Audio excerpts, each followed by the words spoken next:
दोनों 100 रुपए डालो। 100 रुपए? 100 रुपए किस बात के बेटा? क्योंकि ये टैक्स है, टैक्स। टैक्स?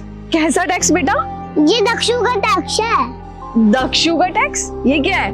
अरे बुद्धू, अगर तुम मुझे पैसे नहीं दोगे तो मैं अपना इलाज कैसे कर पाऊंगा? इलाज के लिए पैसे चाहिए? क्या हुआ है आपको?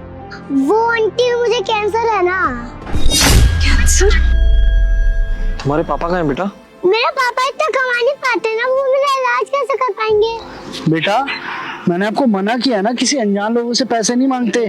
पापा आप तो चुप करो, आपके पास पैसे तो है नहीं, इन लोगों के पास पैसे हैं, तो ये लोग हमारी मदद करेंगे। करेंगे बेटा, जरूर करेंगे। भैया कैसे हुआ सब?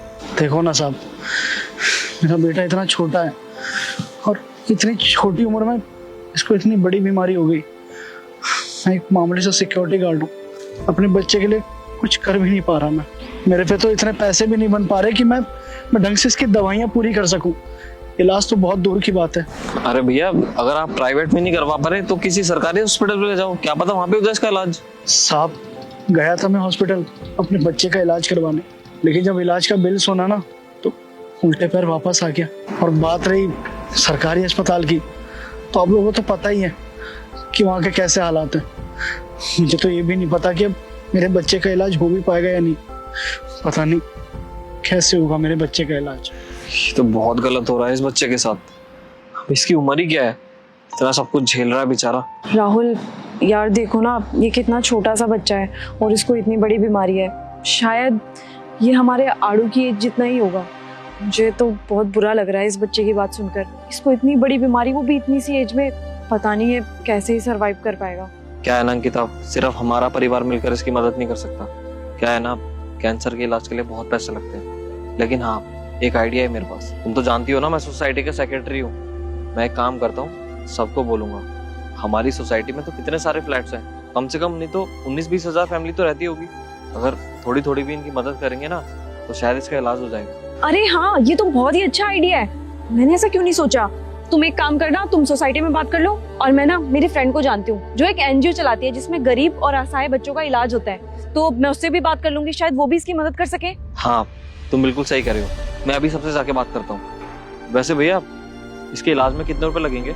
साहब 10 लाख रुपए। 10 लाख रुपए कहाँ से अरेंज कर पाओगे आप?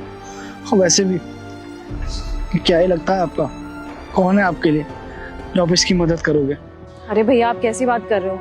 अगर किसी को मदद करनी है तो उसके लिए वो ये थोड़ी देखेगा कि सामने वाला उसका खून का रिश्तेदार है कि नहीं। मदद तो इंसानियत के नाते की जाती है ना। और मुझे लगता है कि आपके बेटे की एज और मेरे बेटे की एज ना सेम ही है, तो मुझे इसमें मेरा आड़ू ही दिख रहा है, तो मैं इसकी मदद तो किसी भी हालत में ही करूंगी। देखिए, हमारे पास तो इतने पैसे नहीं है कि हम अकेले ही आपके बेटे का इलाज करवा पाए। लेकिन हाँ, मैं सोसाइटी का सेक्रेटरी हूँ, तो मैं सबसे बात करूंगा। अगर सभी लोग 500,000 रुपए भी दे देंगे ना तो आपके बेटे का इलाज बहुत अच्छे से हो जाएगा। बाकी शाम को मैं एक छोटी सी मीटिंग रखूंगा, आप लोग आ जाना वहाँ पे। और भैया आप ना बिल्कुल भी चिंता मत करना, हम कहीं ना कहीं से भी और कैसे भी करके ना इस बच्चे का इलाज जरूर करवाएंगे। आपको चिंता करने की अब बिल्कुल भी जरूरत नहीं है। बहुत बहुत धन्यवाद साहब कि आप लोगों ने हमारे बारे में इतना सोचा। आपकी मदद की वजह से कम मेरे बच्चे का इलाज तो हो जाएगा। बेटा थैंक यू बोलो अंकल आंटी को। Thank you uncle aunty. It's okay बेटा। भैया शाम को मिलते हैं। बेटा बाय करो भैया को। Bye bye.